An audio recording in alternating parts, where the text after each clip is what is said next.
जब अंदर से आवाज आती है कि यार थोड़ा सो लेते हैं, तो मेरे पापा के पॉकेट के रखे चिल्लर की आवाज मुझे जगा देती है।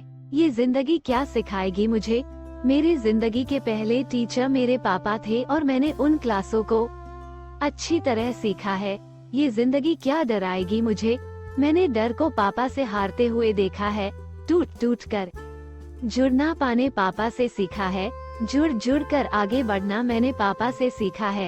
यार पापा में एक बात तो होती है, जितने खड़ूस दिखते हैं ना उतने होते नहीं है। यार पापा में एक बात तो होती है, जितने मजबूत दिखते हैं ना उतने ही अकेले में आंसू जरूर बहाते हैं।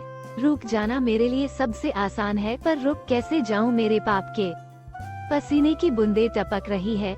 सो जाना मेरे लिए आसान है, पर सो कैसे जाऊं, जाने कितनी रातें हो गए मेरे पापा के जगे हुए।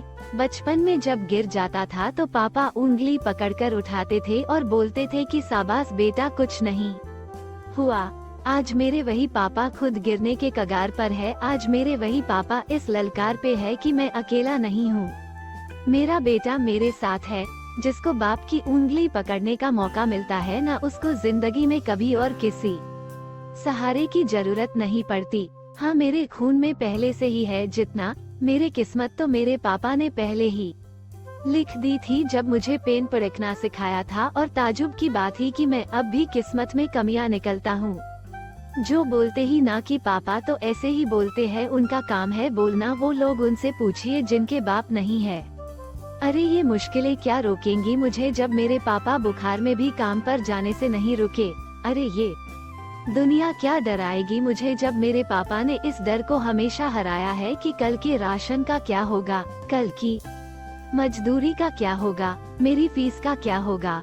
मुझे तो पता ही नहीं था आज से पहले कि जी तरह से अपन पापा को अपना हौसला समझता हूँ, उसी तरह से मेरे पापा का हौसला मैं हूँ। क्योंकि वो हर दिन इस हिम्मत से काम पर जाते हैं कि मेरे बेटा पढ़ रहा है ना, वो बड़ा हो रहा है ना, और मैं देख क्या कर रहा हूँ यहाँ। जिस भगवान जैसे बाप ने मेरी किस्मत लिखी, उसी की कीमत में कांटे लिख रहा हूँ मैं देख क्या कर रहा हूँ। जिस इंसान को बचपन में देखकर किसी भी पत्थर को, किसी भी गड्ढे को देखकर पर कर जाता था, ये सोचकर क्या डर है यार। उस पार मेरे पापा खड़े हैं ना, आज मैं उसी व्यक्ति को मैं अपनी आजादी के बीच में आने वाली दीवार मान रहा हूँ। अरे अगर कोई तुम्हारी सफलता से खुश होगा ना, तो वो या तो तुम खुद होंगे या तुम्हारे माँ बाप होंगे। मैं उनका दर्द समझ सकता हूँ जिनके पापा नहीं है, इसलिए फिक्र मत करना दोस्त, तुम वो बनना जो तुम्हारे पापा अपनी जिंदगी में कभी नहीं बन पाए, लेकिन उस जगह पर तुम्हें हमेशा देखना चाहते थे। और अगर ये भी नहीं पता कि वो तुम्हें क्या बनता हुआ देखना चाहते थे, तो मैं बताता हूँ, सिर्फ और सिर्फ मेहनत करके सफल होने वाला एक इंसान, इसे हर उस व्यक्ति और स्टूडेंट्स के पास जरूर पहुंचाना जो तमाम मुश्किलों के बाद भी कुछ बड़ा करना चाहता है, अपने माँ बाप का नाम रोशन करना चाहता है।